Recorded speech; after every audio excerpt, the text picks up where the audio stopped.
The massive station Nexus Prime hung in space like a silver jewel against the black void.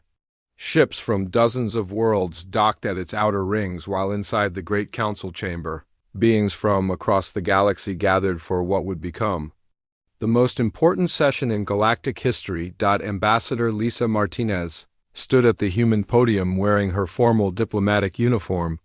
Her dark hair was pulled back, and her face showed no emotion as she looked across the chamber at the assembled representatives. The Aldari, with their tall blue forms and glowing eyes, sat in the highest seats. The logical Valkyrie hunched over, their data tablets with their gray skin gleaming under the chamber lights.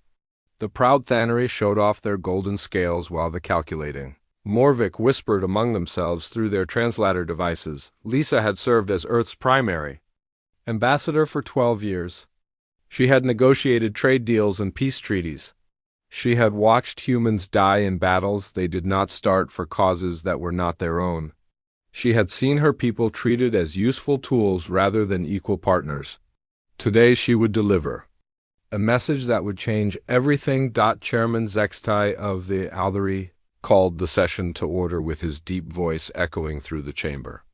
His species had founded the Galactic Council 3 centuries ago, and they still considered themselves the natural leaders of civilized space. He looked down at Lisa with what might have been amusement on his alien features. Ambassador Martinez, we understand you have requested this emergency session to address human concerns about recent council decisions, Zextai said. Please state your case. Lisa activated her personal recorder and began to speak in clear, measured tones. Honored members of the Galactic Council, I stand before you today not to request or negotiate, but to inform you of a decision that has already been made. After careful consideration and exhaustive analysis, humanity has voted to withdraw completely from galactic civilization. A ripple of surprise sounds filled the chamber. Several Valkyrie looked up from their tablets while Thanari representatives hissed in their native tongue. The Morvic translator devices buzzed with rapid communication. Chairman Zextai raised one long blue hand for silence. Ambassador, surely you do not mean a complete withdrawal. Perhaps a reduction in human participation in certain military operations or trade agreements. I mean exactly what I said, Lisa replied. Humanity is leaving. We are withdrawing from all treaties, all trade agreements, all military alliances, and all diplomatic relations. As of today, there will be no human presence in council space. Councillor Craven of the Morvic stood up quickly. His species prided themselves on their ability to calculate outcomes, and his face showed genuine alarm. This is impossible. Humans are integrated into virtually every aspect of galactic civilization. Your people maintain our defense networks, operate our most complex machinery, and serve in our exploration fleets. You cannot simply leave, Lisa smiled coldly. We can and we will. For decades, humanity has served as the galaxy's problem solvers. When your equipment breaks down, you call human engineers. When you face an enemy you cannot defeat, you send human soldiers. When you discover a new species that will not talk to you, you send human diplomats. We have been your tool for solving every crisis and cleaning up every mess. She paused and looked directly at Chairman Zextai. 3 months ago, this council voted to make human military service mandatory for all major conflicts. You did not ask for volunteers. You did not offer compensation. You simply declared that humans would fight and die wherever the council commanded because that is what we are useful for. The chamber erupted in arguments as different species tried to speak at once. The Thanari representative called out that humans had always been honored to serve, while a Valkyrie counselor insisted that the mandatory service decision was logical given human military capabilities. Lisa waited for the noise to die down before continuing. We tried to be partners, we tried to be equals, but you have made it clear that you see us only as valuable assets to be deployed wherever you need us. Today, humanity chooses freedom over usefulness. At that moment, the chamber's main display activated, showing a view of the space around. Nexus Prime, hundreds of human ships hung in formation near the station. Massive colony vessels the size of small moons accompanied by military escorts and support craft. The assembled fleet represented the largest human space force ever assembled. Captain John Blake's voice came through the communication system from the flagship Enterprise. Nexus Prime Control, this is the human evacuation fleet. We are requesting immediate departure clearance for all human vessels and personnel. On the station's observation decks, beings from dozens of worlds pressed against the viewports to watch the incredible sight. The human fleet stretched as far as sensors could reach, with ships ranging from massive arc vessels carrying entire populations to smaller craft packed with personal belongings and precious cargo. Chairman Zextai stared at the display in shock. How is this possible? Our intelligence services detected no preparations for such a massive operation. Lisa's smile became genuine for the first time. Human intelligence officer Ryan Torres spent 5 years documenting every slight, every dismissal, and every decision that proved humanity would never be treated as equals. While you were busy giving us orders, we were busy planning our departure. Admiral Kate Sullivan had coordinated the evacuation from her command ship hidden in the outer system. Every human colony, every human settlement, every human family had been contacted through secret channels. The evacuation had taken 2 years to plan and 3 months to execute. Now 17 star systems that had once housed human populations stood empty. "Where will you go?" asked Counselor Theron of the Valkyrie. Her species believed that logic could solve any problem, and the human departure defied her understanding. "There is nowhere in the galaxy that is not part of the Council's influence." "That is your first mistake," Lisa said quietly. "You assume the galaxy is all there is. Humanity has been in contact with civilizations beyond this galaxy for quite some time. We have been offered partnership, not servitude. We have been invited to explore, not commanded to fight." The truth was even more remarkable than Lisa revealed. The Andromedans had been watching human development for decades. They had seen how humans approached problems with creativity rather than rigid protocols. They had observed human courage in the face of impossible odds and human compassion for species that had shown them little kindness. When the Andromedans finally made contact, they had offered humanity something the Galactic Council never had: respect. Captain Blake's voice came through the speakers again. "All human personnel have been evacuated from Council space. Fleet is ready for departure." Lisa picked up her recorder and walked toward the chamber exit. As she reached the doors, she turned back to address the Council one final time. "You will manage without us? You always believed you could. Your computers will handle the technical problems. Your military doctrine will win the battles. Your diplomatic protocols will make the peace. You will not need human intuition or human adaptability or human sacrifice." She paused at the threshold. "But when your perfect systems fail and your logical solutions prove inadequate, remember that you chose to see us as tools rather than partners. Goodbye." The doors closed behind her as she walked toward the docking bay where Captain Blake waited with the last human transport. Behind her, the council chamber fell silent as the assembled representatives tried to process what had just happened. On the main display, the human fleet began to move. One by one, the massive vessels activated drives that had never been seen before.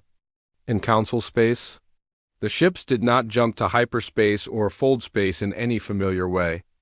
Instead, they seemed to phase out of normal reality entirely as they headed beyond the galactic rim toward destinations unknown. Chairman Zextai stood alone at his podium, watching the display until the last human ship disappeared. "They'll be back," he said to the empty chamber. "Where else can a species like theirs go?" But deep in his heart, he was beginning to suspect that humans had just answered that question in a way that would change everything. 3 months had passed since the human ships vanished beyond the galactic rim, and life in council space continued as normal. The Aldari maintained their trade routes while the Valkyrie processed data with their usual efficiency. The Thanari polished their weapons, and the Morvik calculated profits from new opportunities that human absence might create. Chairman Zextai had been right after all, it seemed. The galaxy could function perfectly well without humanity. Then The distress signal came from Kepler-442b. The mining colony on the rocky world had been operating for 15 years, extracting rare metals from deep beneath the planet's surface. The operation used massive drilling equipment that could cut through solid rock like butter and fusion-powered extractors that could pull precious minerals from depths no other species could reach. The technology was human-designed, but the Thanary had always assumed they understood how it worked. Chief Engineer Velenos stood in the main control room watching his screens with growing confusion. The deep core extractors had been running perfectly for months after the humans left. His team followed every procedure exactly as written in the technical manuals. They performed maintenance on schedule and replaced parts according to the specifications. Everything should have been working flawlessly, but the extractors were failing in ways that made no sense. The drilling heads were wearing out 3 times faster than they should. The fusion power cores were running hot despite showing normal readings on all instruments. The computer systems that controlled the entire operation kept producing error messages that did not match any problem listed in the troubleshooting guides. Velenos had called for technical support from the homeworld, but the experts who arrived were as confused as his local team. They ran every diagnostic test in their databases. They checked every connection and verified every setting. According to their instruments, everything was operating within normal parameters. According to reality, the entire mining operation was slowly falling apart. "Perhaps we should contact the human who designed these systems," suggested his assistant, Engineer Colvin. The records show that Staff Sergeant Danny Rodriguez oversaw the installation and provided training for the original crew. "Impossible," Velenos replied with the certainty that came from years of engineering training. "The technical manuals contain all necessary information. Human involvement was merely a convenience, not a requirement." But as the days passed, the problems grew worse. The drilling equipment began breaking down completely despite showing green status lights. The fusion cores started producing dangerous radiation spikes that forced evacuations of entire sections. The computer systems began shutting down randomly. With no explanation that any Thanary engineer could understand, Velenos spent sleepless nights studying the human-designed systems, trying to understand what was going wrong. The equipment seemed to require constant small adjustments that were not mentioned in any manual. When problems arose, the solutions often involved modifications that contradicted official procedures. Most disturbing of all, the system seemed to need someone who could think creatively rather than just follow instructions. Meanwhile, other crises were developing across Council space. The Outer Rim defense grid began experiencing what fleet commanders initially dismissed as minor technical glitches. Warning sensors would activate for no apparent reason. Weapon systems would fail to lock onto targets during training exercises. Communications between defense platforms became unreliable. Commander Luxara of the Aldari Patrol Fleet received the first serious alert while conducting routine border sweeps near the Zeta Reticuli system. Her sensors detected a small raider force probing the outer edge of the defense grid. The raiders were from an independent faction that had been testing Council defenses for years, but had never attempted a serious assault. "Activate grid weapons and prepare to engage," Luxara commanded from her flagship bridge. "Commander, the grid is not responding to activation commands," her weapons officer reported. "All systems show ready status, but weapons will not charge." Luxara felt a cold sensation in her chest. The defense grid had been designed and installed by human engineers over the past decade. Commander Amy Foster had personally trained her weapons crews on the system's operation. But Foster was gone now, along with all the other humans who truly understood how the grid functioned. The raider ships pressed their attack, sensing weakness. They fired on defense platforms that could not shoot back and destroyed communication relays that could not be quickly repaired.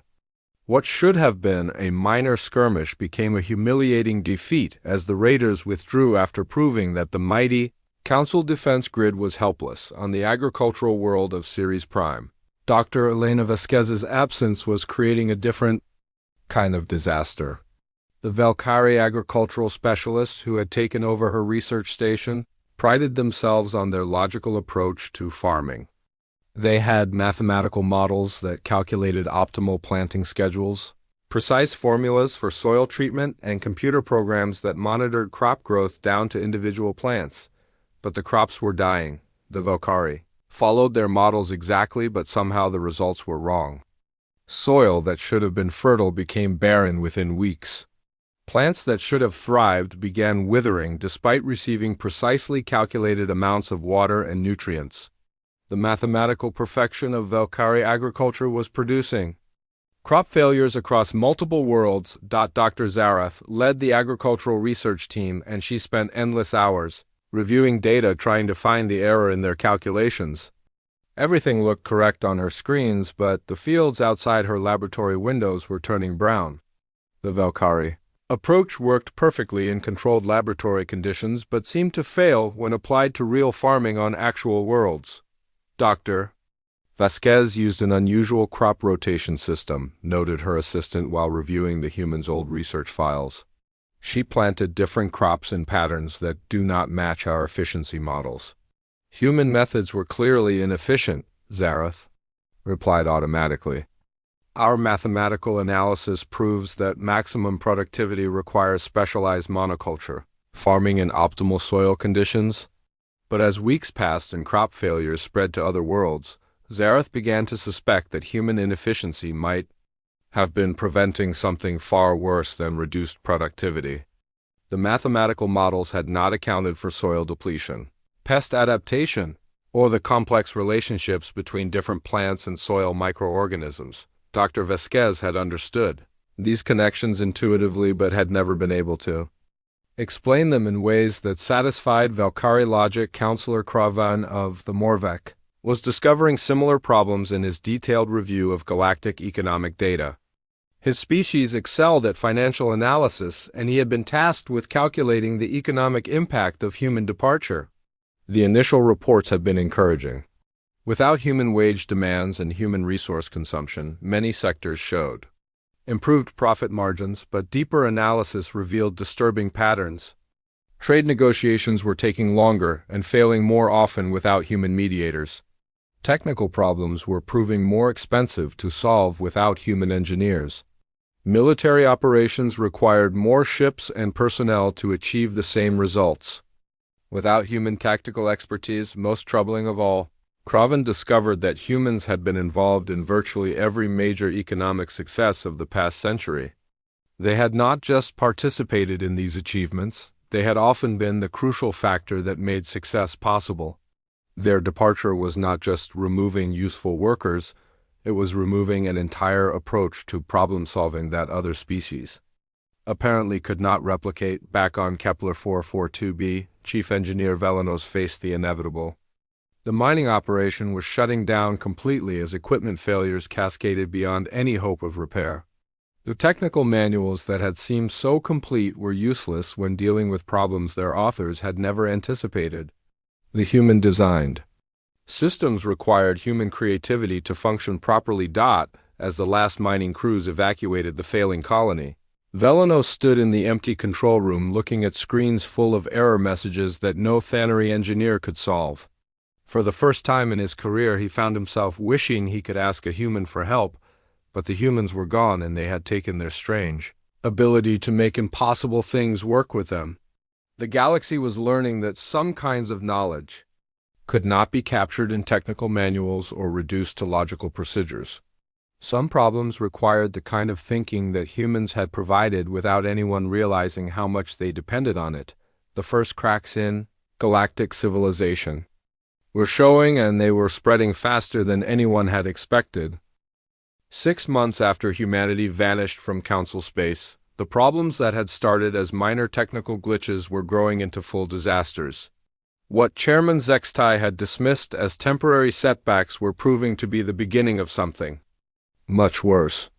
The galaxy was discovering that humans had been holding together far more than anyone realized. The Tau Ceti manufacturing hub was the industrial heart of 3 star systems.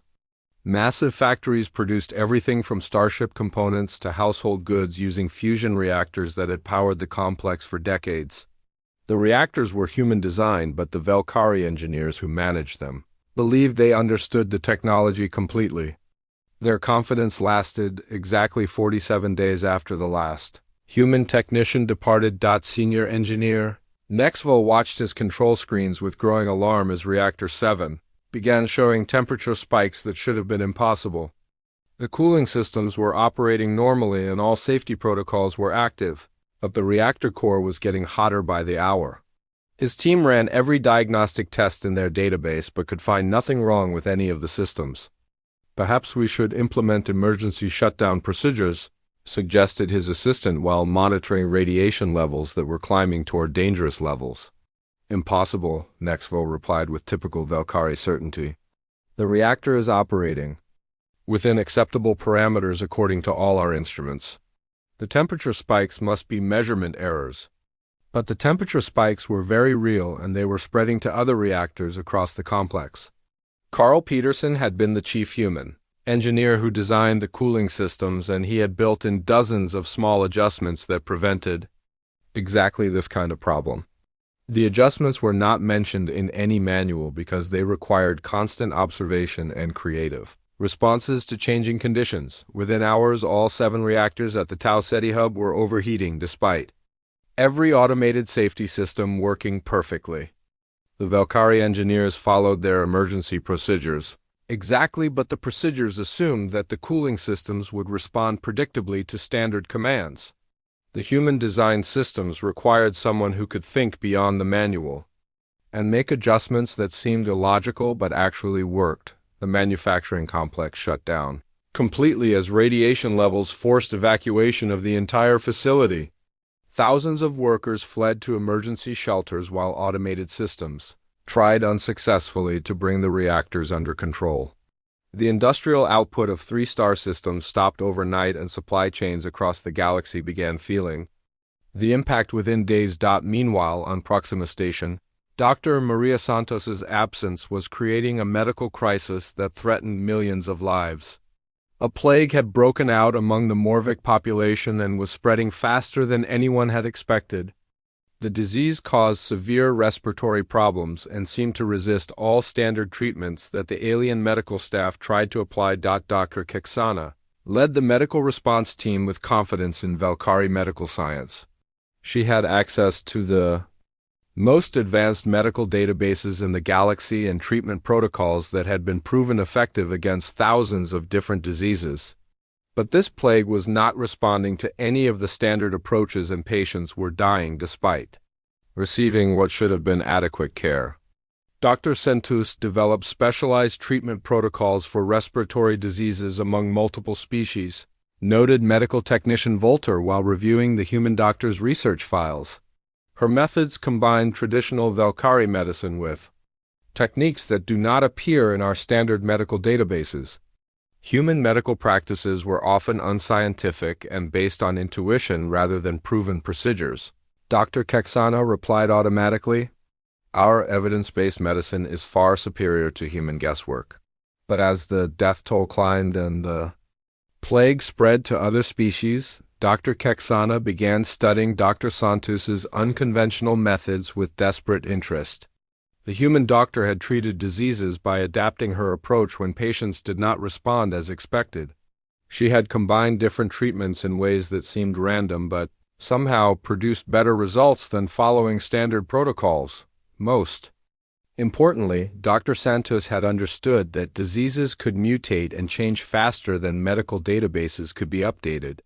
She had taught alien medical staff to watch for symptoms that did not match textbook descriptions and to modify treatments based on what they observed rather than what computers recommended.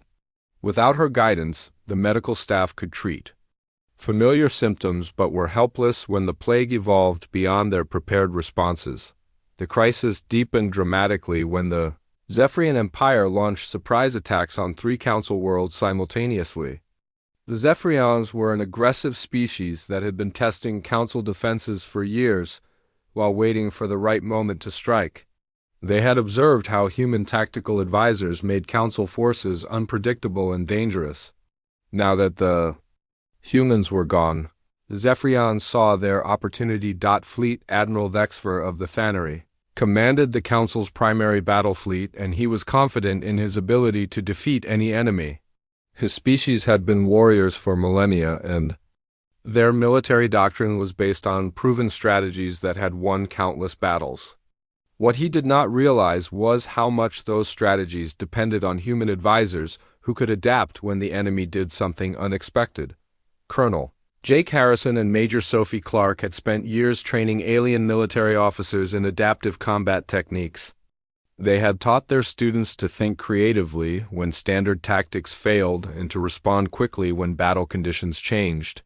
But their lessons had been dismissed as chaotic and undisciplined by officers who preferred the certainty of established doctrine. The Zephyrian attack began with coordinated strikes against 3 major Council naval bases.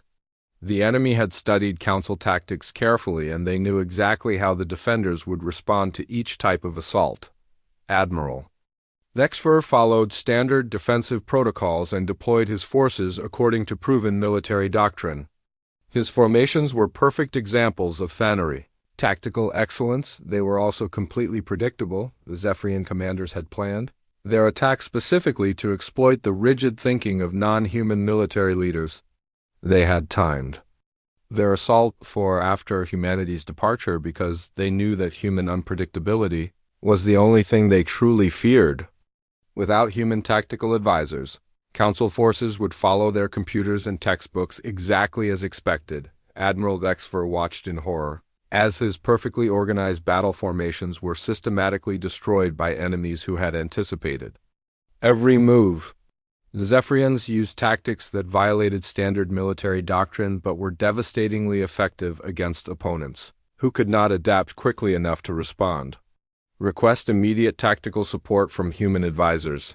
Vexfer commanded as his flagship took heavy damage from an attack that should have been impossible according to his tactical computers. "Sir, there are no human advisors available," his communications officer reported. "All human military personnel departed 6 months ago." For the first time in his career, Admiral Vexfer found himself facing an enemy that he could not defeat using traditional methods. The Zephyrians were not just winning battles. They were proving that the Council's military superiority had always depended on human creativity and adaptability. The diplomatic situation became equally catastrophic when first contact with the Nexari species ended in disaster. The Nexari were a xenophobic race that had been discovered near the Galactic Rim, and Ambassador Chris Thompson had developed careful protocols for dealing with species that were suspicious of outside contact. His approach required patience, flexibility, and the ability to recognize when standard diplomatic procedures were making a bad situation worse. The current diplomatic team followed their training exactly and presented the Nexari with standard Council agreements using established first contact protocols. They did everything by the book and expected positive results because their methods had worked with dozens of other species. What they did not understand was that the Nexari responded with hostility to exactly the kind of formal, predictable approach that other species found reassuring. Within hours, the first contact mission had triggered a war declaration from the Nexari Empire. A species that might have become valuable allies instead became dangerous enemies because the diplomatic team could not adapt their approach when the situation required creative thinking instead of standard procedures. As reports of failures poured into the Council chambers on Nexus Prime, Chairman Zextai began to understand that the problems were not isolated incidents. Every crisis had the same basic cause: systems and procedures that had worked perfectly when humans were available to provide creative solutions were failing catastrophically when other species tried to operate them using rigid protocols. The galaxy was unraveling, and it was happening much faster than anyone had thought possible. Humanity had not just been useful workers who could be replaced by better organization and superior technology. They had been the essential ingredient that made galactic civilization actually work. And now they were gone. 1 year had passed since the last human ship vanished beyond the Galactic Rim, and the Galactic Council was facing complete collapse. What had begun as isolated technical problems had grown into a crisis that threatened the very foundation of galactic civilization. Chairman Zextai stood in the emergency command center that had been hastily constructed in the depths of Nexus Prime, surrounded by reports of disasters that seemed to multiply faster than they could be addressed. The economic situation had become catastrophic beyond anything the Council's economists had predicted. Councillor Cravan presented his latest analysis with shaking hands as he realized the full scope of the problem. The galactic trade network that had connected thousands of worlds for centuries was falling apart because humans had served as intermediaries between species that refused to deal directly with each other. Marcus, Webb, and Jennifer Cole had been human traders who specialized in negotiations between hostile or incompatible species. They had understood that the Thannery would never trust Morvic merchants directly, but would accept deals arranged through human intermediaries. They had known that Valkyrie logic-based contracts meant nothing to emotional species like the Zephyrians, but that human-negotiated agreements somehow satisfied both sides, without human traders to bridge these gaps. Entire sectors of space had stopped communicating with each other. Trade routes that had operated smoothly for decades suddenly ended as species that had maintained peace through human-mediated commerce began preparing for war instead. The economic foundation of galactic civilization was crumbling because no other species could fill the unique role that humans had played. Chairman Zextai authorized the formation of emergency search fleets to locate the departed humans and bring them back by any means necessary. Captain Veltar of the Aldari fleet received command of the primary search mission with orders to find human settlements using the fastest ships in the galaxy and negotiate their immediate return to Council space. Sir, we have no idea where the humans went, Captain Veltar reported during his mission briefing. Their ships used drive systems that we have never seen before, and they left no trace that our sensors can follow. Then search every system beyond the galactic rim, Zextai commanded with desperation creeping into his voice. Search neighboring galaxies if necessary. Find them and bring them back before our civilization collapses completely. Captain Veltar led a fleet of 50 ships on a search mission that covered thousands of star systems over 6 months. They found abandoned human colonies with cold fusion reactors and empty cities that showed signs of careful evacuation but no clues about where the inhabitants had gone. The human exodus had been planned so thoroughly that they had left nothing behind that could be used to track their destination. Meanwhile, the terraforming disaster on New Centauri was killing millions of colonists and proving that human warnings had been completely accurate. Paul Anderson had been the human terraforming specialist, who oversaw the atmospheric processing systems that were supposed to turn the dead world into a garden paradise.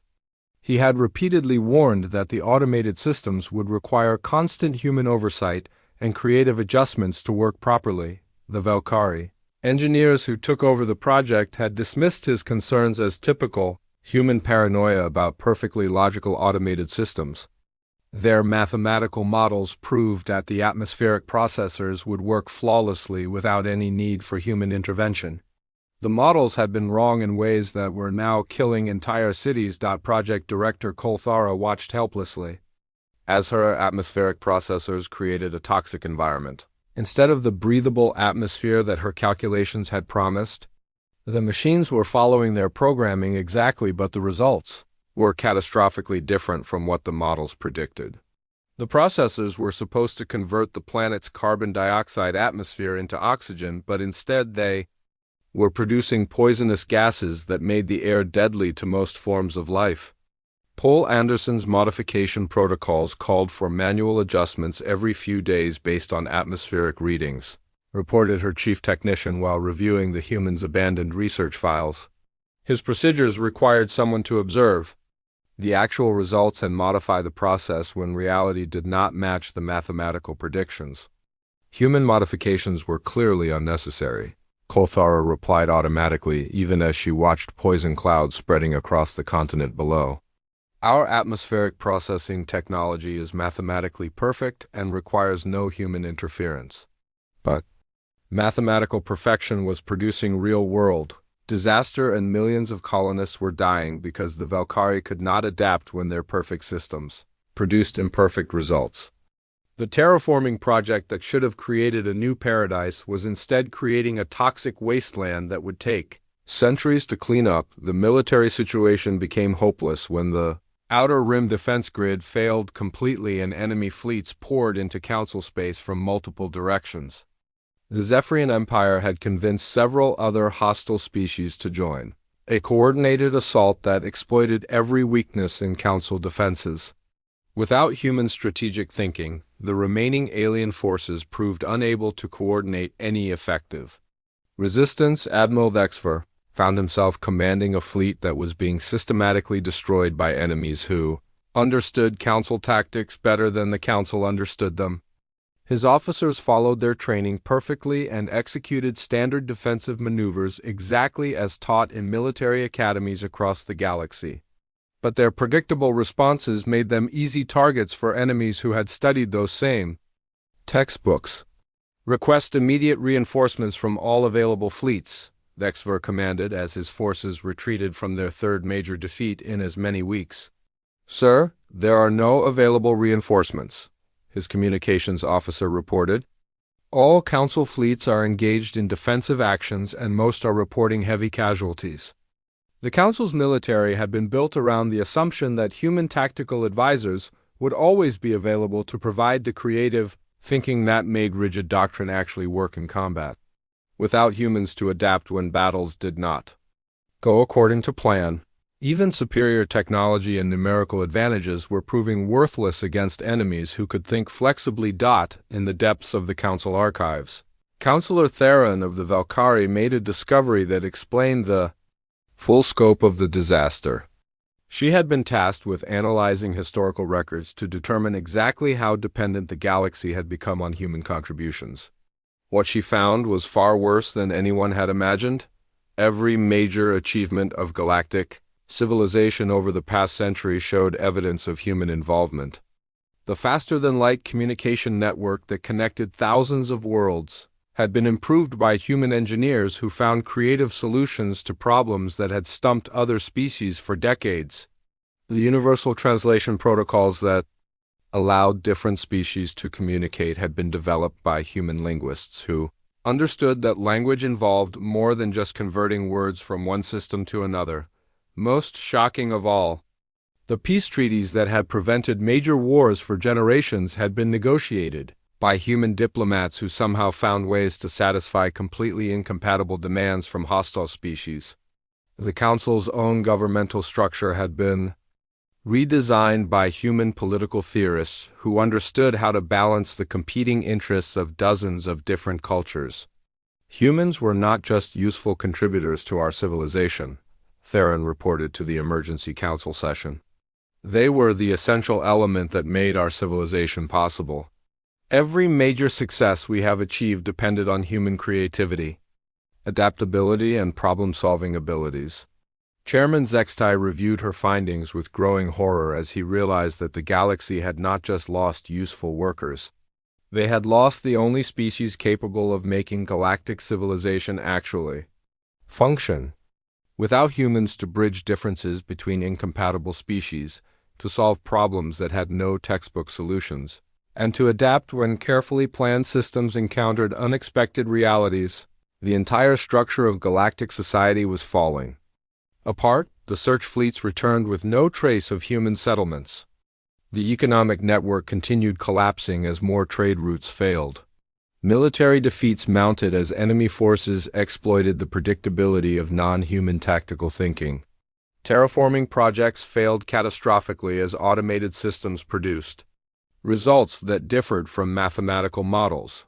Systems that had worked perfectly for decades were failing one after another because they had all depended on human intervention in ways that no one had understood until it was too late. The galaxy was learning that some kinds of knowledge could not be programmed into computers or reduced to logical procedures. Some problems required the kind of thinking that only humans had been able to provide. As reports of new disasters arrived hourly at the council chambers, Chairman Zextai finally understood the full magnitude of what they had lost. Humanity had not been the galaxy's servants or tools. They had been the galaxy's salvation, and the Council had thrown that salvation away through arrogance and short-sightedness. Now, the galaxy was paying the price, and there seemed to be no way to stop the collapse that was spreading faster with each passing day. 18 months after humanity's departure, the Galactic Council faced a choice between complete collapse and absolute humiliation. Chairman Zextai stood before the emergency assembly with a document that would have been unthinkable just 2 years earlier. The proud Aldari leader who had once dismissed human concerns was now preparing to broadcast the most embarrassing message in galactic history. The situation had become desperate beyond anything the Council's founders could have imagined. Entire star systems were going dark as their infrastructure failed without human maintenance. The economic network that had sustained galactic civilization for centuries was in ruins. Military forces were retreating on all fronts as enemy species exploited the predictability of non-human tactical thinking. The terraforming disasters had killed millions and left whole worlds uninhabitable. "We have no choice," Counselor Theron reported during the final emergency session. "Our analysis confirms that galactic civilization cannot survive without human participation. Every critical system depends on human creativity and adaptability in ways we never understood." Chairman Zextai activated the galaxy-wide emergency broadcast system that had only been used 3 times in Council history. His message would reach every inhabited world and every functioning communication relay across known space.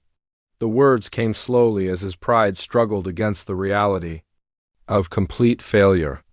"To humanity, wherever you may be in the cosmos, the Galactic Council formally apologizes for our treatment of your species and humbly requests your immediate return to Council space.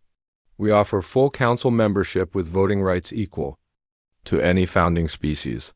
We offer complete territorial autonomy for all human settlements. We offer total human control over your own military forces with no obligation to serve Council interests." The message continued for nearly an hour as Zextai detailed every concession the Council was prepared to make. Humans would receive preferential trading status, unlimited access to galactic technology, and formal recognition as the Council's primary problem-solving specialists. The proud species that had once treated humans as useful servants were now begging for their return on any terms humanity might demand. The response came not from humanity, but from an entirely unexpected source. 3 days after the Council's desperate broadcast, massive ships appeared at the edge of every major star system simultaneously. The vessels were larger than anything in Council databases and used technology that made even the most advanced alien science look primitive by comparison. The ships were beautiful in ways that defied description, with hulls that seemed to shift between different materials and energy fields that created patterns of light unlike anything known to galactic science.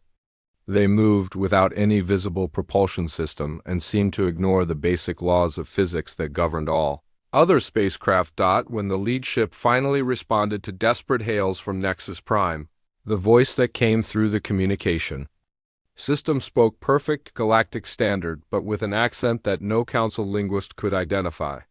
The speaker was clearly not human, despite using human names and references in their message. "Greetings to the Galactic Council from the Andromedan Collective. We have been observing your recent difficulties with great interest. We understand that you are seeking contact with the species you call humanity." Chairman Zextai felt his heart skip as he realized they were in contact with beings from outside their galaxy. The existence of extragalactic civilizations had been theoretical until this moment, but here was proof that the universe contained intelligences far beyond anything the Council had encountered. "We are indeed seeking humanity's return," Zextai replied carefully. "Perhaps you have encountered them in your travels and could help us locate their current position." The Andromedan response carried what sounded like amusement despite the alien nature of the speaker. "We have been in contact with humanity for quite some time. In fact, we have been evaluating your entire galactic community to determine whether you are ready for inclusion in the greater cosmic civilization." The council chamber fell silent as the implications became clear. Humanity's departure had been connected to contact with advanced beings from another galaxy. The humans had not simply fled to empty space but had found new partners among civilizations that the council could not even imagine. "We had been prepared to welcome your galaxy into our community," the Andromedan continued.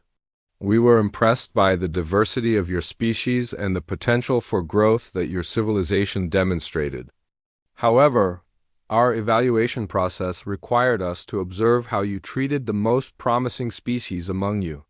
Zextai felt a cold sensation spreading through his body as he began to understand what the Andromedan was saying. "You were testing us by observing our treatment of humanity." "Precisely. Humans demonstrated the qualities that we value most highly in potential partners: creativity in solving impossible problems, adaptability when facing unexpected challenges, and compassion for other species despite receiving little kindness in return. We wanted to see whether your civilization was wise enough to recognize and nurture such potential." The judgment was clear before the Andromedan finished speaking. The council had failed the test in the most spectacular way possible. Instead of recognizing humanity's unique value, they had tried to exploit it. Instead of nurturing human potential, they had attempted to enslave it. Your civilization chose to discard its greatest asset through arrogance and short-sightedness, the Andromedan declared with finality. You treated beings of extraordinary potential as mere tools for solving your problems. You proved that you are not ready for cosmic citizenship. Chairman Zextai tried desperately to salvage the situation. "We realize our mistakes now. We are prepared to make any changes necessary to prove our wisdom and earn membership in your community. Understanding your mistakes after facing the consequences is not wisdom," the Andromedan replied coldly. "Wisdom would have been recognizing human potential before you needed their help. Wisdom would have been treating them as partners rather than servants. You have demonstrated that your civilization values usefulness over potential and exploitation over cooperation." The final blow came with the Andromedan's next announcement. "The humans did not disappear as you believed. They graduated to a higher level of existence. They are now working with civilizations across 17 different galaxies, learning technologies and perspectives that you cannot imagine. They are exploring realities that exist beyond your current understanding of physics, and contributing to projects that span multiple dimensions." The truth was even more devastating than the Council had feared. Humanity had not fled to some distant corner of space to nurse their wounded pride. They had been recruited by advanced civilizations that recognized their true potential. While the Council had been treating humans as problem-solving tools, the Andromedans had been offering them partnership in cosmic endeavors that made galactic politics seem primitive by comparison. "We hereby declare your galactic community to be under developmental quarantine," the Andromedan announced. "No species from your galaxy will be permitted to leave this local group until you can demonstrate the wisdom to recognize and nurture potential rather than exploit it." As the Andromedan ships deployed devices that would prevent any Council vessel from traveling beyond the galactic rim, the reality of the situation became clear. The galaxy had become a prison, and the Council had locked themselves inside by their own short-sightedness. They were cut off from the greater cosmos until they could prove they had learned to value cooperation over domination. The final transmission came as the Andromedan fleet prepared to depart. Radio telescopes across the galaxy detected faint signals from beyond the galactic rim, carrying voices speaking in human languages mixed with alien tongues that had never been heard in Council space. The conversations discussed projects and discoveries that made the Council's greatest achievements seem like children's games. The last clear message came through the cosmic background radiation in Captain Blake's familiar voice. "We tried to tell you that the universe was bigger than you thought. We tried to show you that cooperation was more powerful than exploitation. Maybe someday you'll be ready to see what we've seen and join us among the stars." Chairman Zextai stood alone in the empty Council chambers, watching the stars that now represented not infinite possibility, but the boundaries of a prison that his own arrogance had created. The galaxy had possessed the key to cosmic citizenship in humanity's unique potential and had thrown it away through pride and stupidity outside the station's viewports. The stars seemed dimmer now and would remain so until the galaxy learned the wisdom that humanity had tried to teach them.